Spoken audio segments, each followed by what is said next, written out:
पीछे वाला पर्दा लगा लीजिए तो एक आदमी सटा दीजिए तो बढ़िया से दोनों गेट का।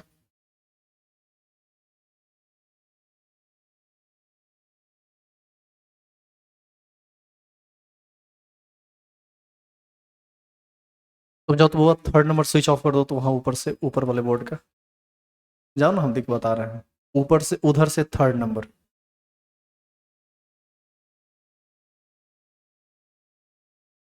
हाँ 3rd नंबर उधर से 3rd नंबर, उधर से 3rd नंबर, तीसरा उधर से तीसरा। हाँ बैठिए।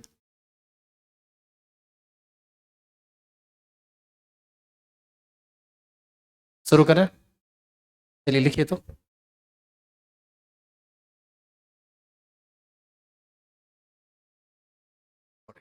फिर नहीं डालिए तो स्टार लगा के। पहले जो पढ़े थे थोड़ा याद दिला दें आपको। हम लोग पढ़े हैं कि हमारे आसपास जितनी भी वस्तुएं हैं जो हमको दिखती है और जो नहीं भी दिखती है, इस सब का निर्माण किस चीज से हुआ है? परमाणु से हुआ है। एक आदमी जाओ फैन ऑन कर लो, ऑफ करके चली आइए। F4 को ऑफ करो तो, F4 को ऑफ कर दो।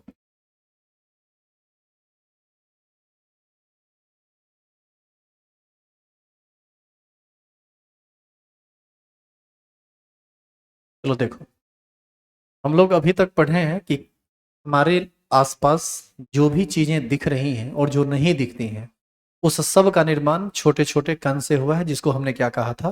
परमाणु। और ये समझे थे कि परमाणु के अंदर 3 मौलिक कण होते हैं, जिसको हम इलेक्ट्रॉन, प्रोटॉन और न्यूट्रॉन कहते हैं।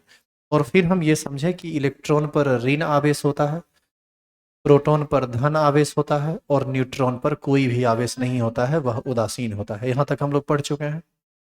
अब देखो, हमने ये कहा कि हर एक परमाणु का निर्माण इलेक्ट्रॉन, प्रोटॉन और न्यूट्रॉन से होता है।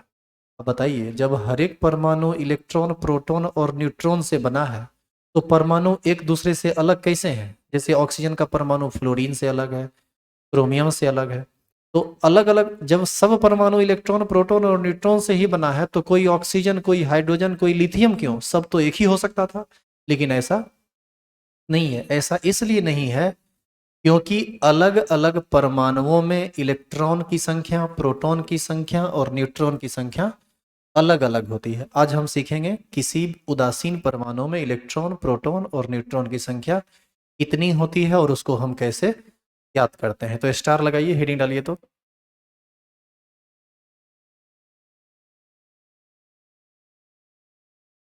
उदासीन परमाणु में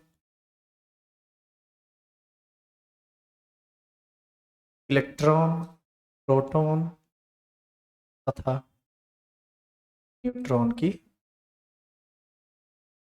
संख्या।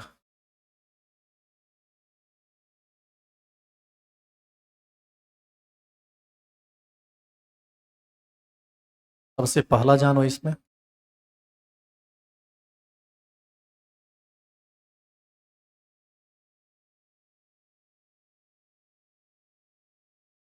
इलेक्ट्रॉन की संख्या। सुन लो ध्यान से, इलेक्ट्रॉन की संख्या और प्रोटॉन की संख्या ये हमेशा बराबर होता है। किसमें? उदासीन परमाणु में। उदासीन परमाणु में इलेक्ट्रॉन और प्रोटॉन हमेशा आपस में बराबर होते हैं। तो अभी तो हम ये समझे कि इलेक्ट्रॉन और प्रोटॉन की संख्या बराबर होती है, हम ये नहीं समझे कि कितनी होती है।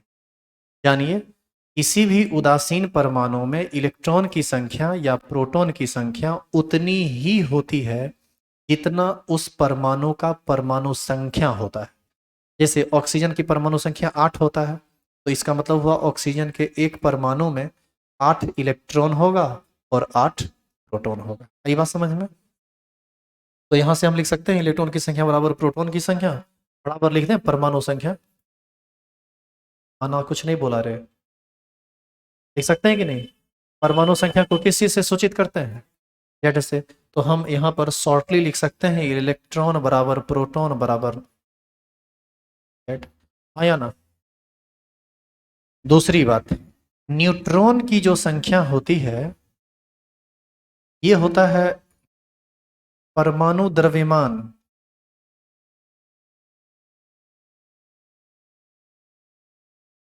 माइनस परमाणु संख्या। यानी किसी भी परमाणु में यदि तुम न्यूट्रॉन की संख्या निकालना चाहते हो तो परमाणु द्रव्यमान में से किसको घटाना पड़ेगा? परमाणु संख्या को। बताओ, न्यूट्रॉन को हम लोग सूचित करते हैं n0 से, परमाणु द्रव्यमान को सूचित करते हैं a से, और परमाणु संख्या को सूचित करते हैं z से। तो हम यहां से कह सकते हैं न्यूट्रॉन की संख्या बराबर a माइनस जेड। देखिए तो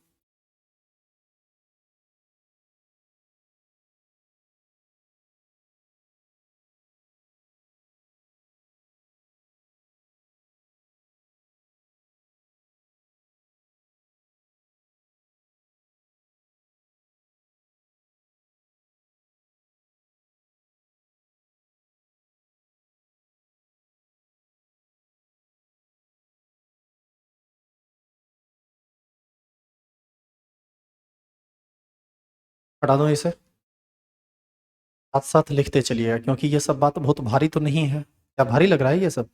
ये सब तो बहुत हल्का हल्का चीज है।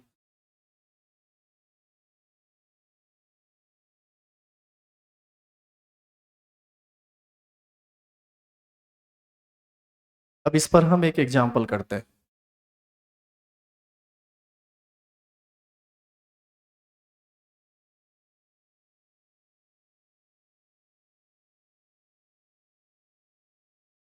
देखो इधर, यदि हम आयरन लिखें, ये किसका सिंबल है बाबू? आयरन का। तो बताओ, यदि हम तुमसे पूछें कि इसमें इलेक्ट्रॉन की संख्या क्या होगी, प्रोटॉन की संख्या क्या होगी, और न्यूट्रॉन की संख्या क्या होगी, तो इस चीज को जानने के लिए दो चीज का पता होना बहुत जरूरी है। किस चीज का पता होना जरूरी है? आयरन के परमाणु संख्या का और आयरन के परमाणु द्रव्यमान का। तो जानिए आप, ये आपको लिखाया गया है ना टेबल में। आयरन का परमाणु संख्या होता है 26 और परमाणु द्रव्यमान होता है 56। तो यहां से हम कह सकते हैं कि आयरन के जेड का मान हो गया 26 और ए का मान हो गया 56। बोलो हाँ या ना? कोई दिक्कत है इसमें? अब जब तुमको जेड का मान और ए का मान पता चल गया तो इलेक्ट्रॉन प्रोटॉन न्यूट्रॉन निकालने में कोई समस्या है क्या? बताइए, इलेक्ट्रॉन जेड के बराबर होगा 26, प्रोटॉन इलेक्ट्रॉन बराबर होता है 26। न्यूट्रॉन बताओ, न्यूट्रॉन अभी तुरंत बताए थे ना, ए माइनस जेड। ए का मान 56 और माइनस 26, कितना? यहां से ये स्पष्ट कहा जा सकता है कि आयरन के एक परमाणु में कुल इलेक्ट्रॉन की संख्या होगी 26, कुल प्रोटॉन की संख्या होगी 26 और कुल न्यूट्रॉन की संख्या होगा 30। हाँ या ना? उतारेंगे।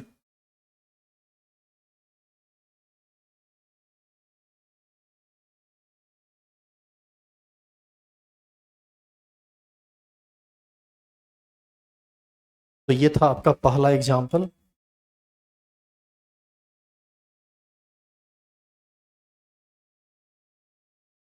इस पर यदि दूसरा एग्जाम्पल दें तो आप खुद से कर लोगे?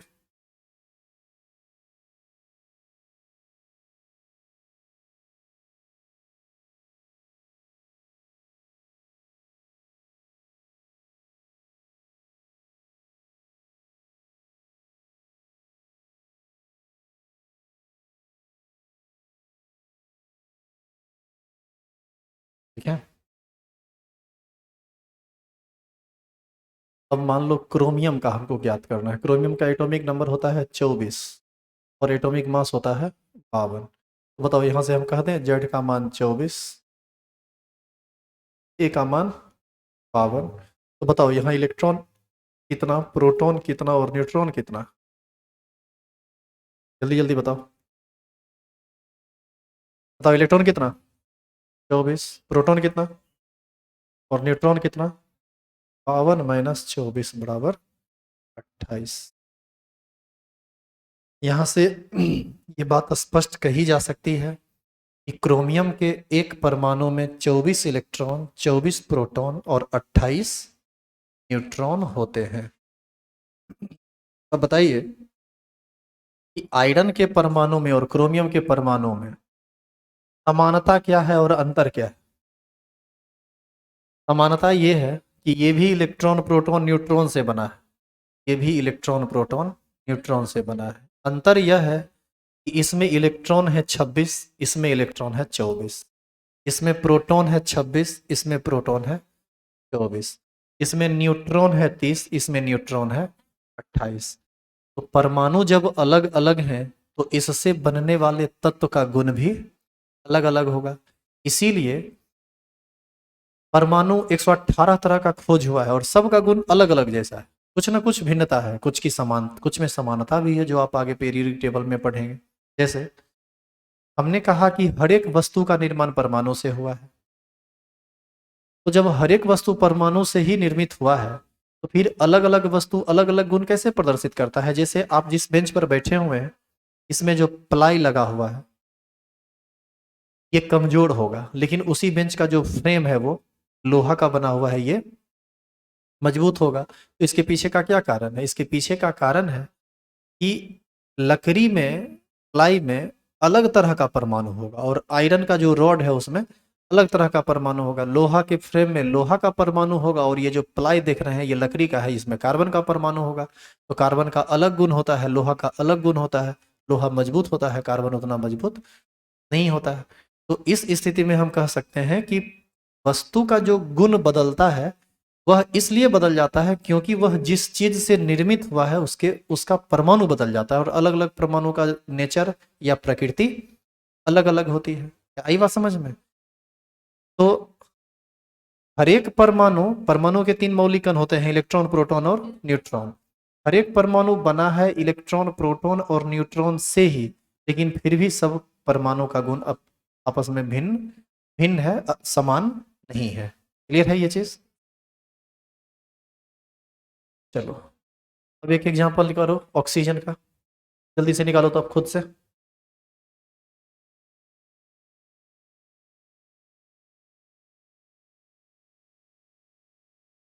ऑक्सीजन का निकालेंगे, खुद से निकालेंगे।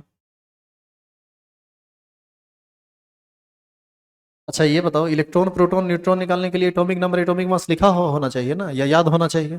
पहला क्लास में बताइए, यही ना लिखा है पूरा का पूरा, उस पर कर लीजिए पूरा। याद नहीं है? हाँ, इसमें देखिए ये एटॉमिक नंबर होता है 8 और एटॉमिक मास होता है 16। जेड का मान 8।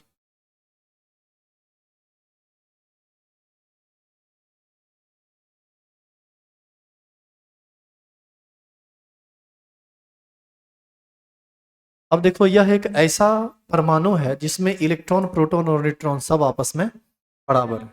ये एक इत्तेफाक है, जरूरी नहीं है कि हमेशा ये सब तीनों आपस में बराबर होगा, लेकिन यदि परमाणु उदासीन है तो इलेक्ट्रॉन की संख्या और प्रोटॉन की संख्या हमेशा बराबर होगी। अब देखिए बराबर होगी तभी तो वो उदासीन होगा, क्योंकि इलेक्ट्रॉन पर ऋण आवेश है और प्रोटॉन पर धन आवेश है। तो क्या ये समझ गए आप? कोई दिक्कत भी है इसमें? तो किसी भी परमाणु में आप इलेक्ट्रॉन प्रोटॉन और न्यूट्रॉन की संख्या निकाल सकते हैं। एक और निकालिए मैग्नीज का, निकालिए इसमें इलेक्ट्रॉन कितना, प्रोटॉन कितना, न्यूट्रॉन कितना, निकालिए तो तीनों का मान। अब जो भी लोग क्लास छोड़े हैं, पहला क्लास और दूसरा क्लास, उनको परेशानी होगा, उनके लिए भी विकल्प है। यदि छोड़े हैं तो कोई बात नहीं।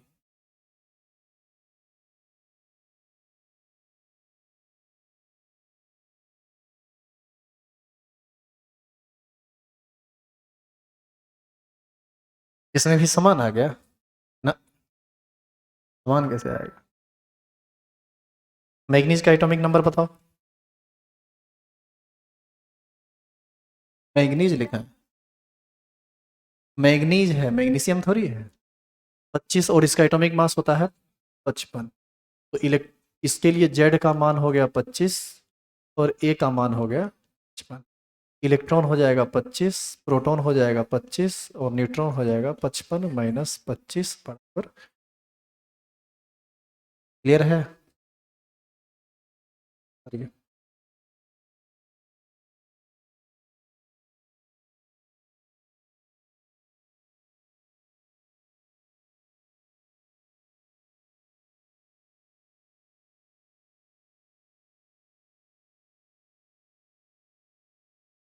क्या अभी तक समझने में कुछ परेशानी है? कोई दिक्कत नहीं है ना?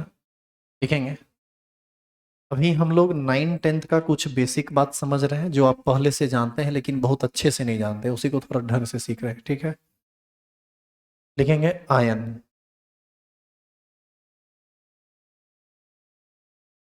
आयन को हिंदी में भी आयन और इंग्लिश में भी आयन ही कहा जाता है।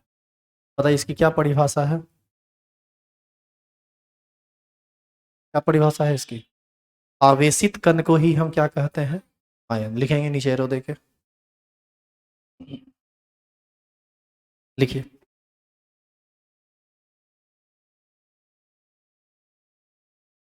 क्या हुआ? देखिए आवेशित कण को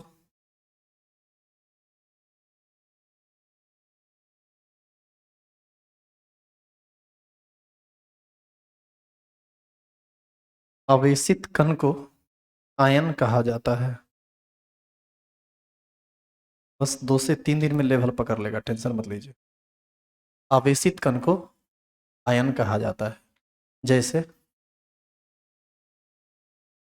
Na+, Pa++,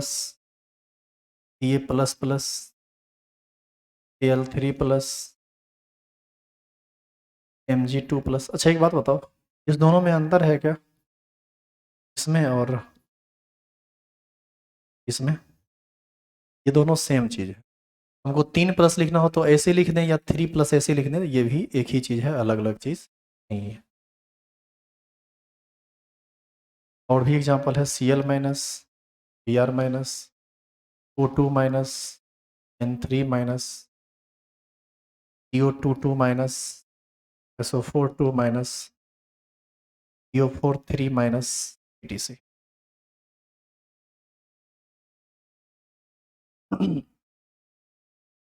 हमने कहा कि आवेशित कण को आयन कहते हैं। किसी भी चीज पर आवेश यदि दिख जाए तो वो आयन कहलाएगा। अब बताइए कि आवेश कितना तरह का होता है? 2 तरह का होता है। कौन कौन? धन आवेश और ऋण आवेश। तो बताइए इस हिसाब से आयन कितने होंगे? आयन कितने प्रकार के होंगे? 2 प्रकार के। एक वैसा आयन जिस पर धन आवेश हो और एक वैसा आयन जिस पर ऋण आवेश हो। धन आवेशित आयन को ही धनायन कहा जाता है और ऋण आवेशित आयन को ही ऋणायन कहा जाता है। तो हम आगे इसको फर्दर क्लासिफाई कर सकते हैं कि आयन 2 प्रकार के होते हैं। आयन कौन कौन? पहला अनायन और दूसरा ऋणायन।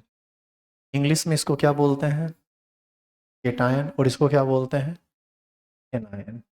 अनायन किसको बोलेंगे? जिस आयन पर धन आवेश हो। आया ना? इसको बोलेंगे ये डिफाइन नहीं करते, इतना तो समझ जाएंगे ना आप। हर चीज लिखना जरूरी नहीं होता है, बहुत सारा चीज को दिमाग में भी सेट करना होता है। एग्जाम्पल लिख देते हैं। Na+, Ca++, NH4+, Al3+। इसमें सिर्फ प्लस वाला रहेगा और इसका एग्जाम्पल में सिर्फ माइनस वाला रहेगा, जैसे Cl-, O2-, H2-, SO4 2-, CO4 3-, etc।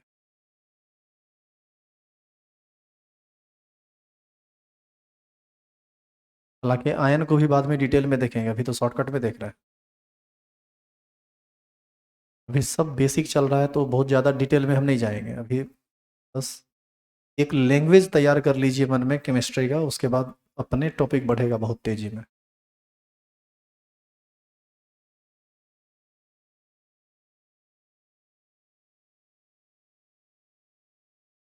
अच्छा ये बताओ, किसी भी चीज़ पर पॉजिटिव चार्ज कब आता है? जब वह इलेक्ट्रॉन का त्याग करता है। और किसी भी चीज़ पर निगेटिव चार्ज कब आता है? जब वह इलेक्ट्रॉन को ग्रहण करता है। किसी भी चीज़ पर कितना पॉजिटिव आएगा ये किस बात पर निर्भर करता है? कि वह कितना इलेक्ट्रॉन त्याग किया। किसी भी चीज़ पर कितना निगेटिव आएगा ये किस बात पर निर्भर करता है? कितना वह इलेक्ट्रॉन ग्रहण किया। यानी यहाँ से एक बात स्पष्ट तौर पर कही जा सकती है कि इलेक्ट्रॉन के त्याग करने से धनावेश और ग्रहण करने से ऋणावेश उत्पन्न होता है। और जितने इलेक्ट्रॉन का त्याग या ग्रहण होगा उतनी ही संख्या में धनावेश या ऋणावेश उत्पन्न होंगे। हाँ या ना? यहां तक पहुंचिए तो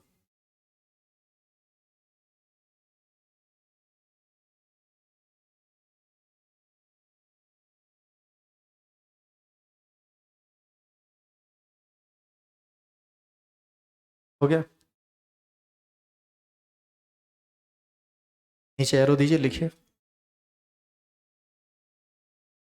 अच्छा ये बताइए, आयन का निर्माण तो एटम ही ना करेगा। एटम जब इलेक्ट्रॉन का त्याग करेगा तो धनायन, और एटम जब इलेक्ट्रॉन ग्रहण करेगा तो ऋणायन। नीचे एरो देंगे, लिखेंगे।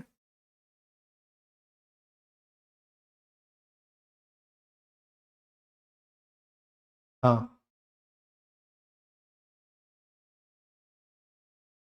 इलेक्ट्रॉन तो एक पार्टिकल है जिसका त्याग परमाणु न करेगा, क्योंकि परमाणु के अंदर ना इलेक्ट्रॉन होता है। हम बात करते हैं उस पर। लिखिए तो पहले, नीचे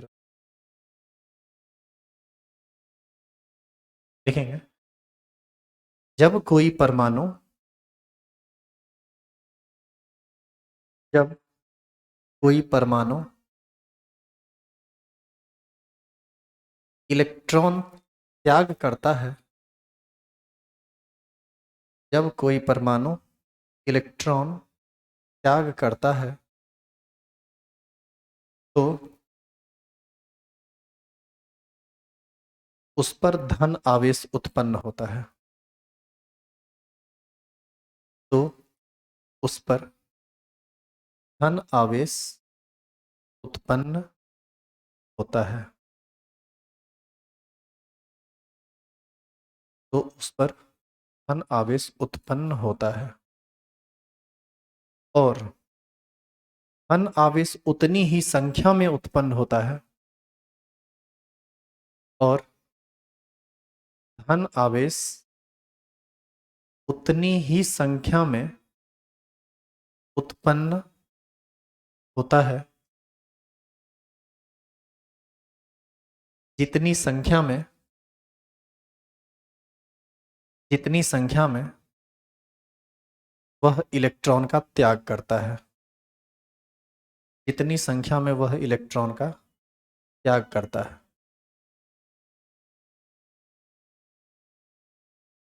इसके पीछे भी एक बहुत बड़ा साइंस है जिसको हम अभी नहीं देख रहे हैं, उसको हम बाद में देखेंगे। पहले आप कुछ छोटा छोटा बात सीखिए। सुनो बाबू, सोडियम यदि एक इलेक्ट्रॉन का त्याग कर दे तो त्याग को दिखाते हैं हम ऐसे। त्याग करेगा तो इन्हें पर एक प्लस चार्ज आएगा, और ये एक इलेक्ट्रॉन ऐसे दिखाना होता है। ये इस बात को इंडिकेट कर रहा है कि सोडियम का एक परमाणु एक इलेक्ट्रॉन का त्याग किया, एक इलेक्ट्रॉन निकल गया, इस वजह से सोडियम पर चार्ज कैसा आ गया? प्लस। इसको हम पढ़ेंगे सोडियम का परमाणु, जबकि इसको पढ़ेंगे हम सोडियम का आयन। सही बात समझ में? अब देखो, कैल्शियम ये दो इलेक्ट्रॉन का त्याग करता है, इस पर दो पॉजिटिव चार्ज आया। अल्युमिनियम तीन इलेक्ट्रॉन का त्याग करता है, इसलिए इस पर तीन चार्ज आया। मैग्नीशियम दो इलेक्ट्रॉन का त्याग करता है, इसीलिए इस पर दो प्लस आया। अब सवाल ये पैदा होता है कि हम कभी दो इलेक्ट्रॉन निकाल देते हैं, कभी एक इलेक्ट्रॉन निकाल देते हैं, क्या हम कभी कुछ कर सकते हैं? नहीं, ऐसा नहीं है। कोई भी परमाणु कितने इलेक्ट्रॉन का त्याग करेगा ये निश्चित है, और ये उसके वैलेंसी पर निर्भर करता है, और यह वैलेंसी उस परमाणु के बाहरी कक्षा में उपस्थित कुल इलेक्ट्रॉन की संख्या पर निर्भर करता है। जैसे देखिए, इधर देखना ध्यान से। सोडियम का एटॉमिक नंबर होता है कितना? 11। इसके पहला कक्षा में दो इलेक्ट्रॉन होता है, दूसरा कक्षा में 8 इलेक्ट्रॉन होता है, और तीसरा कक्षा में एक इलेक्ट्रॉन होता है। बताइए, अष्टक पूरा करने के लिए ये एक ही इलेक्ट्रॉन का त्याग कर सकता है? तो सोडियम पर हमेशा कितना चार्ज आता है? 1+, क्योंकि अष्टक पूरा करने के लिए वह केवल एक इलेक्ट्रॉन का त्याग कर सकता है। कैल्शियम का कन्फिग्रेशन होता है 2 8 8 2। बताइए, बाहरी कक्षा में कितना इलेक्ट्रॉन? 2। अष्टक पूरा करने के लिए यही ना 2 इलेक्ट्रॉन निकलेगा, तो कैल्शियम पर कितना चार्ज आया? 2 पॉजिटिव। अल्युमिनियम का होता है 2 8 3 13, 2 8 10 3 13। बाहरी कक्षा में कितना इलेक्ट्रॉन? 3। ये 3 इलेक्ट्रॉन का त्याग करता है। अब बताओ, किसी आदमी को यदि ये कन्फिग्रेशन लिखना नहीं आता है, इलेक्ट्रॉनिक विन्यास लिखना नहीं आता है, तो क्या उसको कभी समझ में आएगा कि कौन परमाणु कितना इलेक्ट्रॉन का त्याग करेगा और या नहीं? तो ये कन्फिग्रेशन वगैरह अभी हम तुमको नहीं सिखाए हैं, और हम ये जानते हैं कि ये तुमको नहीं आता है। और यदि तुमको आता है तुम खड़ा होकर बोलो कि तुमको आता है, तो तुमको हम बोर्ड पर बुलाएंगे और तुमको साबित करेंगे कि अभी तुम नहीं जानते हो, सच में नहीं जानते हो। तुम छोटका छोटका एक आध वो सोडियम का जान गया, कैल्शियम का जान गया, क्या लगता है इतने पढ़ाई करना है? इतना से काम नहीं चलेगा। इसको हम डिटेल में पढ़ेंगे, लेकिन डिटेल में पढ़ेंगे का मतलब सीधे टॉप लेवल नहीं पकड़ लेंगे, एकदम जीरो से उठ के टॉप लेवल पर जाएंगे। इसीलिए थोड़ा सा धीरज रखेंगे, आगे ये सब बात आएगा, पढ़ाएंगे सब। इतना बात आपको समझ में आया? देखो, एक इलेक्ट्रॉन निकला तो एक प्लस, दो इलेक्ट्रॉन निकला तो दो प्लस, तीन इलेक्ट्रॉन निकला तो तीन प्लस। जितना इलेक्ट्रॉन निकलेगा उतना ही प्लस उस पर उत्पन्न होगा। अच्छा ये बताइए, ये क्या गो आयन है? एगो या तीन गो? बोलिए। तीन के पक्ष में, चलिए एक के पक्ष में कितने लोग हैं? हाथ खड़ा कीजिए बढ़िया से, लूल की तरह हाथ खड़ा करा, बढ़िया से हाथ खड़ा करो। चलो ठीक है।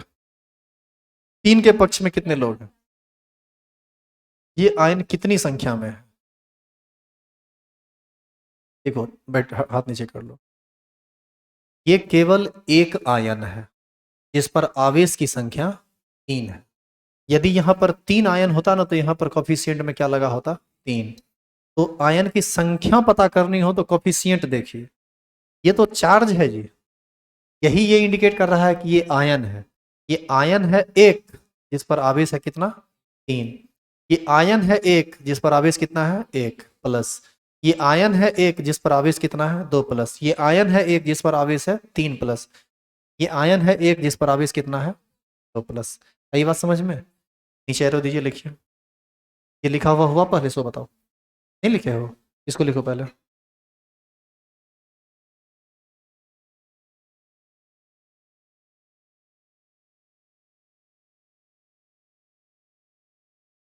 कौन चीज?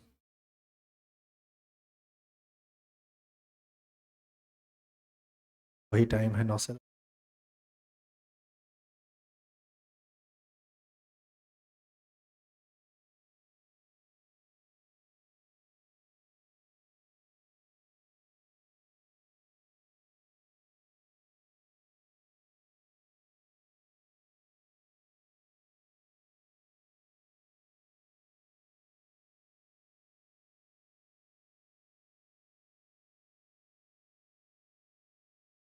चलिए, हो गया लिखा हुआ, आगे बढ़े।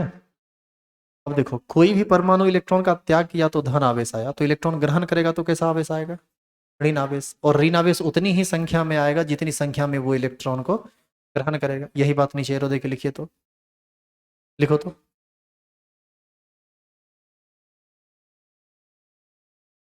वहां पर क्या लिखे थे आप? जब कोई परमाणु इलेक्ट्रॉन त्याग करता है, यहां क्या लिखेंगे? देखिए, जब कोई परमाणु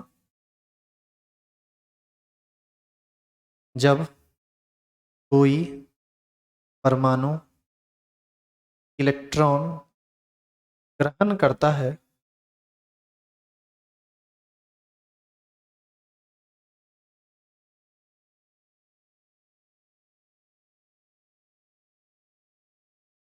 जब कोई परमाणु इलेक्ट्रॉन ग्रहण करता है तो उस पर ऋण आवेश उत्पन्न होता है,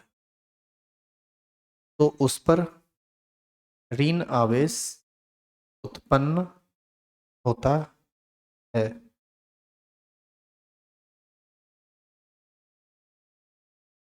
तथा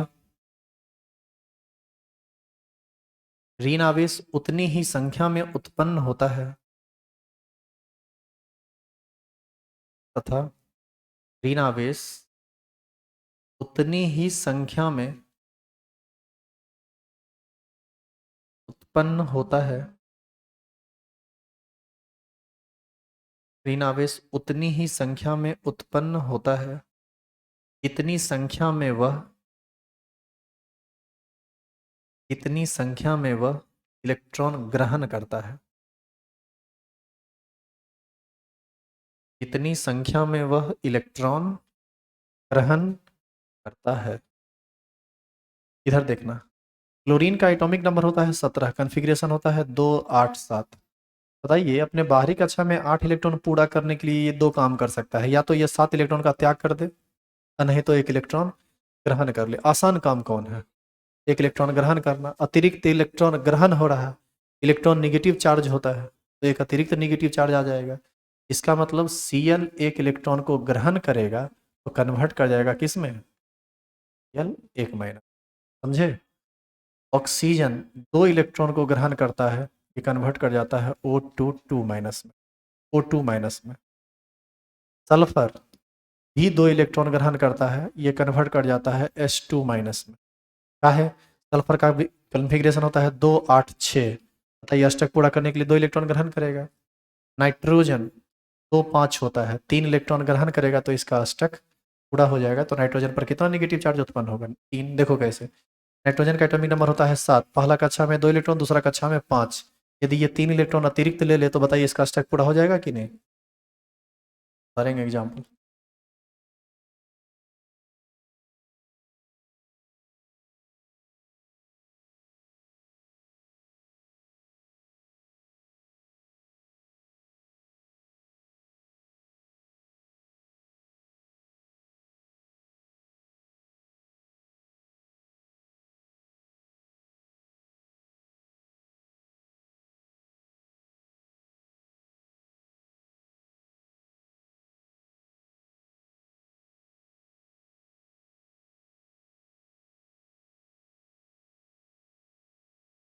हो गया लिखा हुआ।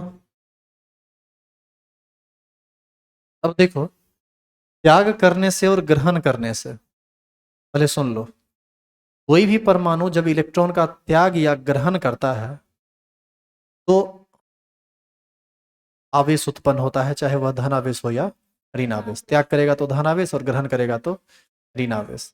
तो आप एक बात बताइए, आवेश के आने से इलेक्ट्रॉन की संख्या, प्रोटॉन की संख्या और न्यूट्रॉन की संख्या, इस तीनों में से किसकी संख्या बाधित होगी या बदल जाएगा?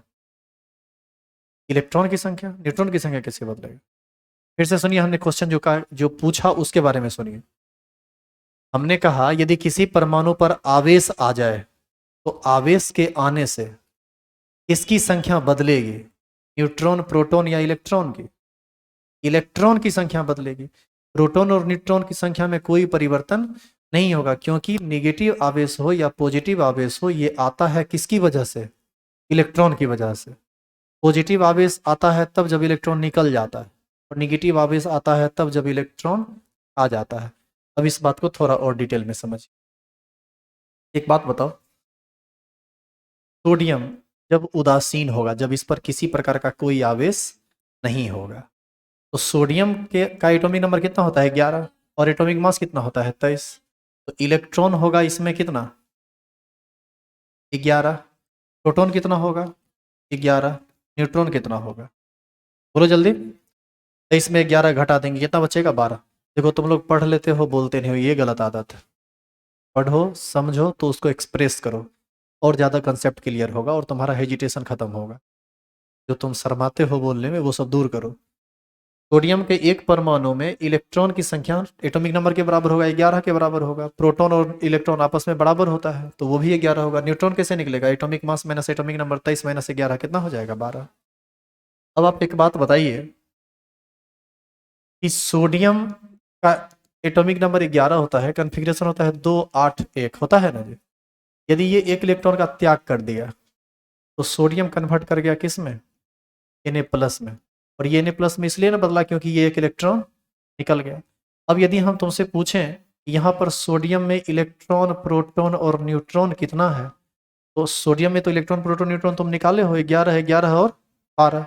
लेकिन यदि हम तुमसे पूछें कि यहाँ पर इलेक्ट्रॉन, प्रोटॉन और न्यूट्रॉन कितना है, तो आप एक बात बताइए, सोडियम से सोडियम के आयन बनने में एक इलेक्ट्रॉन का ही ना सिर्फ नुकसान है, क्या प्रोटॉन न्यूट्रॉन का नुकसान है? तो प्रोटॉन और न्यूट्रॉन 11 और 12 ही रह जाएगा। लेकिन इलेक्ट्रॉन पहले था 11, एक निकल गया, तब ने एक पॉजिटिव चार्ज आया, तो 11 में एक घटा दीजिए, कितना बचा? 10।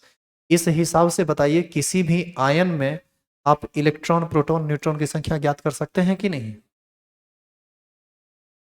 न्यूट्रल एटम में यानी उदासीन परमाणु में और आवेशित आयन में या आयन में प्रोटॉन और न्यूट्रॉन की संख्या सेम होती है, बदलता कौन है?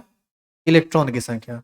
और सुन लीजिए कितना से बदलता है, जितना था, यदि पॉजिटिव चार्ज है तो उतना घटा दीजिए, और जितना था यदि निगेटिव चार्ज है तो उतना जोड़ दीजिए। आप समझे नहीं हम क्या बोले, ऐसे समझ।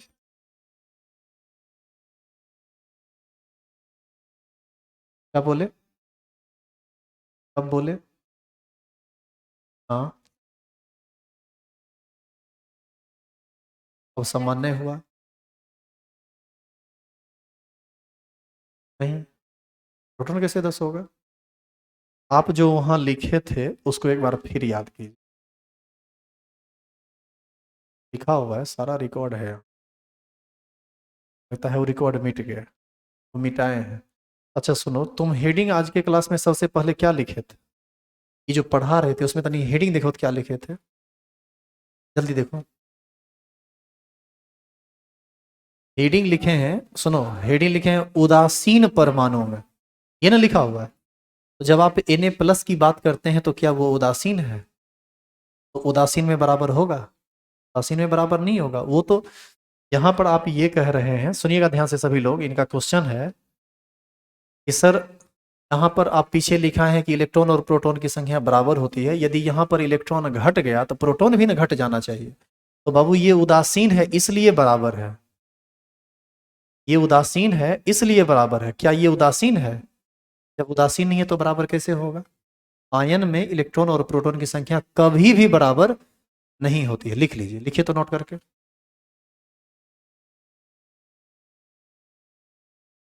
लिखेंगे, आवेशित कण में, आवेशित कण कह देंगे इसका तो धनायन और ऋणायन दोनों ना हो गया जी। देखिए आवेशित कण में, आवेशित कण में इलेक्ट्रॉन तथा प्रोटॉन की संख्या बराबर नहीं होती है। आवेशित कण में इलेक्ट्रॉन तथा प्रोटॉन की संख्या बराबर नहीं होती है। आवेशित कण में इलेक्ट्रॉन तथा प्रोटॉन की संख्या बराबर नहीं होती है। अब जरा बताओ, Na+ में इलेक्ट्रॉन कितना, जल्दी बताओ। देखो ये निकालोगे कैसे? सोडियम का एटॉमिक नंबर 11 होता है, तो इसमें 11 गो इलेक्ट्रॉन होना चाहिए था, लेकिन आ गया एगो पॉजिटिव चार्ज। एगो पॉजिटिव तब ना आया होगा जब एगो इलेक्ट्रॉन निकल गया होगा। तो बताओ 11 - 1 यानी कितना? 10। प्रोटॉन जितना होना चाहिए उतना ही होगा, कितना? एटॉमिक नंबर के बराबर यानी 11। और न्यूट्रॉन जितना होना चाहिए उतना ही होगा यानी 12, सॉरी 23 - 11। बताइए कितना हो जाएगा? समझे? इधर देखिए, ऑक्सीजन पर 2- है, यहाँ पर आपसे पूछेगा कि इलेक्ट्रॉन की संख्या बताओ, प्रोटॉन की संख्या बताओ और न्यूट्रॉन की संख्या बताओ। क्या तुम बता सकते हो? ऑक्सीजन यदि उदासीन रहता तो इसके पास 8 इलेक्ट्रॉन रहता, क्योंकि इसका एटॉमिक नंबर 8 है। लेकिन इस पर 2 गो माइनस चार्ज है। ये कब आएगा? जब ये 2 गो अतिरिक्त इलेक्ट्रॉन ग्रहण करेगा। तो 8 पहले से था तो ग्रहण कर लिया, 8 - 2 = 10। यानी चार्ज जब माइनस रहे तो एटॉमिक नंबर में जोड़ देंगे उतना, यानी 8 - 2 = 10। प्रोटॉन 8 ही रहेगा और न्यूट्रॉन हो जाएगा 16 - 8 कितना। तो आपसे उम्मीद करें कि यदि ये 2 एग्जाम्पल आप कर लेंगे तो घर से कुछ एग्जाम्पल देंगे तो आप बना लेंगे उसको। इसको लिखिए तो पहले, कोई बात नहीं, हम समझाने के लिए ही हैं। और ये जरूरी नहीं है कि एक ही बार में सारा बात आप समझ लें, का परेशानी होगा। लेकिन एक बात जरूर कहेंगे कि जब भी किसी टॉपिक को हम डील कर रहे होते हैं तो आप उसको हल्का में मत लीजिए। आप ये मत सोचिए कि दूर ये तो इतना हल्का है, हल्के चीज फंसा लेता है। समझ गए? थोड़ी देर पहले कह रहे थे कि इतना बेसिक पढ़ाइएगा सर, कोई बोले थे वहाँ, नहीं बोले थे कि इतना बेसिक से चलिएगा सर, क्या आया ना बताएं? हो सकता है।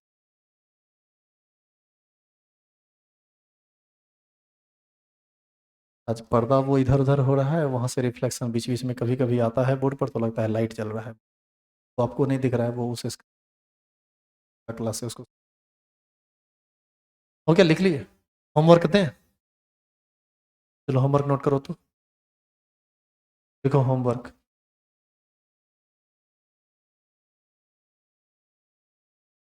सबको नोट कीजिए तो। Na+ में निकालना है, Ca++ में निकालना है, Mg++ में निकालना है। इस पिंक वाले लाइन के नीचे जो भी है सबको निकाल के लाना। Na प्लस में, Ca प्लस प्लस में, Mg प्लस प्लस में, O2 माइनस में, Cl माइनस में, N3 माइनस में, Al3। इस सब में आपको इलेक्ट्रॉन, प्रोटॉन और न्यूट्रॉन की संख्या ज्ञात करनी है।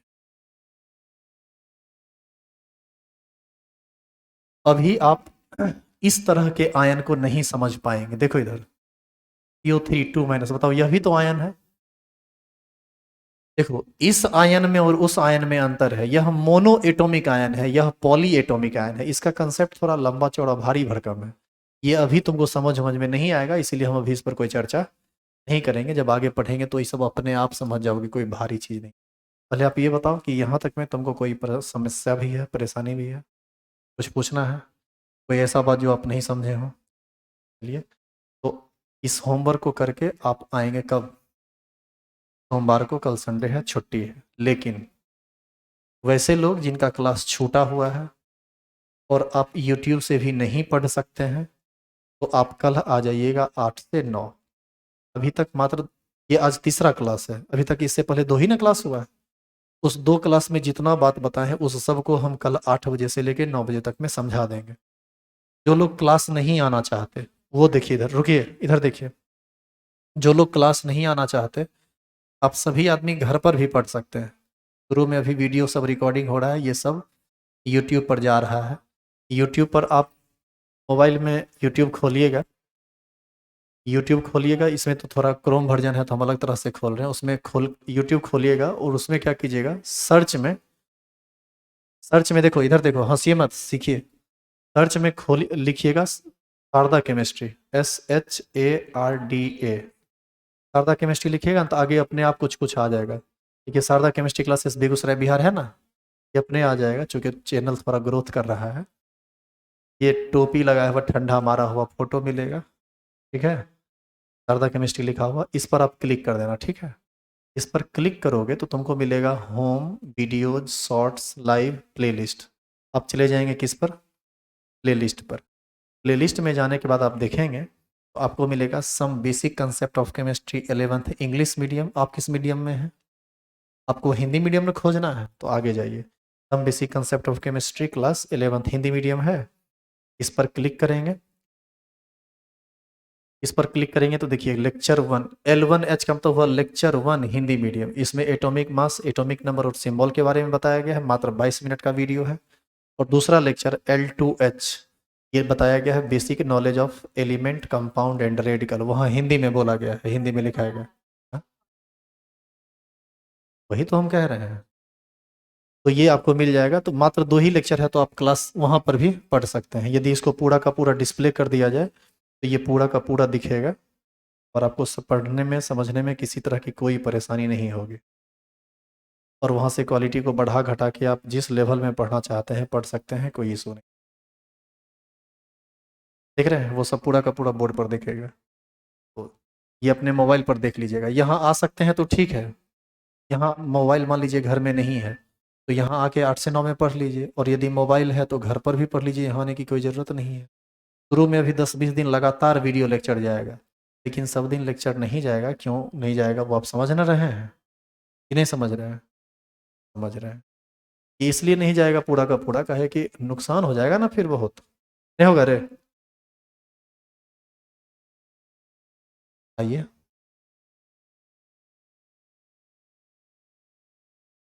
किसी तरह का दिक्कत हो तो कमेंट बॉक्स में डालिए, हम उस पर ध्यान देंगे।